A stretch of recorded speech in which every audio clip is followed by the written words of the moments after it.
education tool. It's gonna teach students about air quality, how we measure the pollution, the various ways that we can do that, including getting a hands-on experience using a small sensor, and then kind of some of the data interpretation and visualization techniques that we can use to interpret this data, how we can use things like weather patterns and wind directions to kind of pull it all together. And hopefully you can see that pretty well. Contrast is kind of high, but so again, the elements of KMS are this teacher's guide and the student workbook. Each one of them has the background, all the activities that we do. And what's really nice about the teacher edition is that it gives you some kind of foresight, some tips that might happen, some good questions to have them ask both before and after the activities, some follow-up things. And it can really be tailored to whatever the student's age groups or ability are. So all that is kind of broken down in the book. Have these been revised since you've been using it with teachers? So I was wondering the same question too, because one of the things we have in here is it's got a lot of links and things like that, and I haven't gone through yet and checked to see to make sure all the links are still working since we developed this a couple years ago. But we do make updates every so often. I think we made an update to some of the things in the workbook earlier this year, just kind of make sure everything was still valid. So you'll learn in the teacher workbook that you can't see right now, but one of the big things about Kids Making Sense is that it does meet both the Common Core and the NGSS standards. And so there's a bunch of numbers and letters that don't mean anything to me as a not teacher, but I think they matter to you guys. And so I can hand this around at some point today as well, and we can you guys can get a sense of what all the relevant standards are, and what it kind of breaks it down by what pages in the workbook you'll hit the different topics as well. So that's kind of nice. The other component of Kids Making Sense is our website. So if you go to kidsmakingsense.org, that's I think we had just pulled up to get some information about it. But also if you click on map, it leads you to our map that shows a bunch of measurements that have been made, and this is basically the main receptacle for where all the data you guys are going to collect will show up on here, and it's an online platform. So we'll get into way more details about that as we move on today. So those are kind of the main things with Kids Making Sense, the 2 workbooks and the website. So the beginning, like I said, of this teacher's manual kind of just goes through what is Kids Making Sense, and again, all these standards that matter to you. And so it's, from what I gathered, it's, I guess it meets those requirements for like getting kids to, I guess it's all like kind of critical thinking and scientific method. And so that's really laid out in this handbook right here. So, and I think those are still really relevant. If they ever change those standards, we're going to have to redo the whole thing. Well, what I meant was like, once you people write things and then they actually do it in the classroom, and then you get feedback from the teacher saying this doesn't really work. That kind of, Okay, gotcha.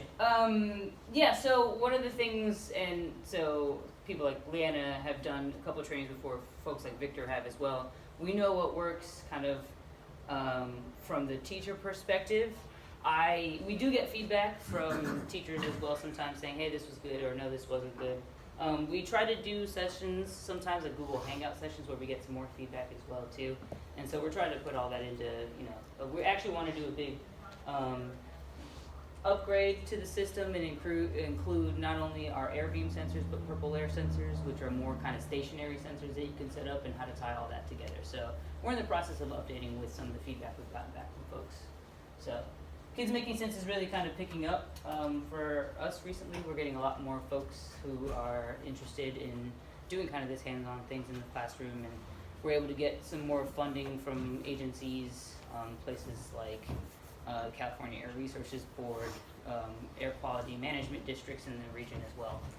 So I think you'll start to see a lot more of Kids Making Sense as well.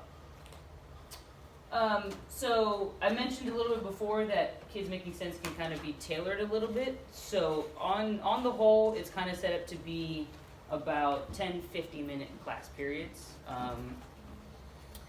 But if you only have a limited amount of time, you can only spend a week on it, 2 weeks, or something like that. You can really tailor how you do each of the activities in here. And the workbook does kind of give you a breakdown, some examples of how you would set it up if you only had a few hours in the classroom to do that. So you can kind of pick and choose which portions you'd want to focus on for the classroom, depending on how much time you have.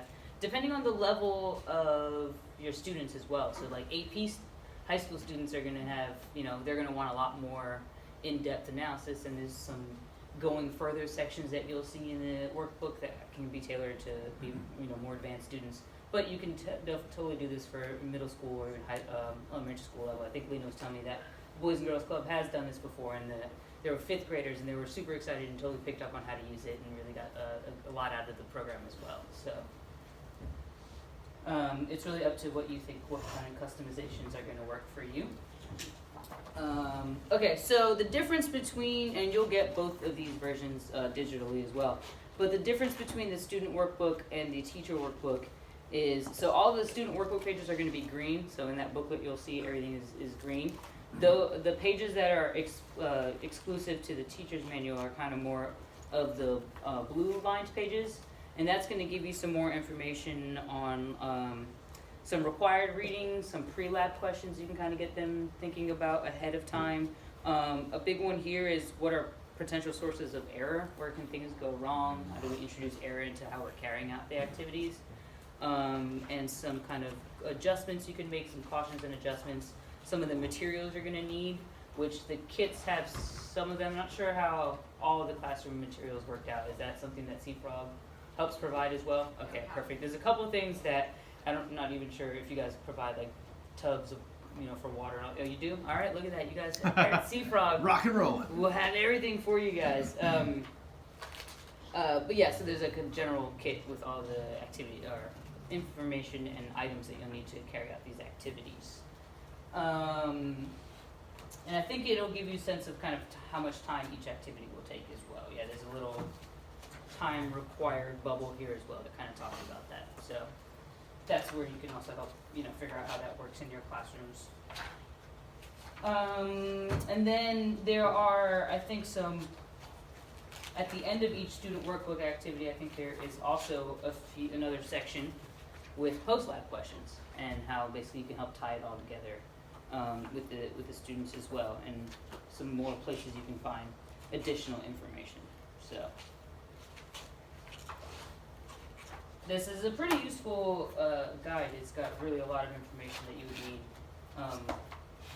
to get this going in the classroom. Any questions on that part? Yes.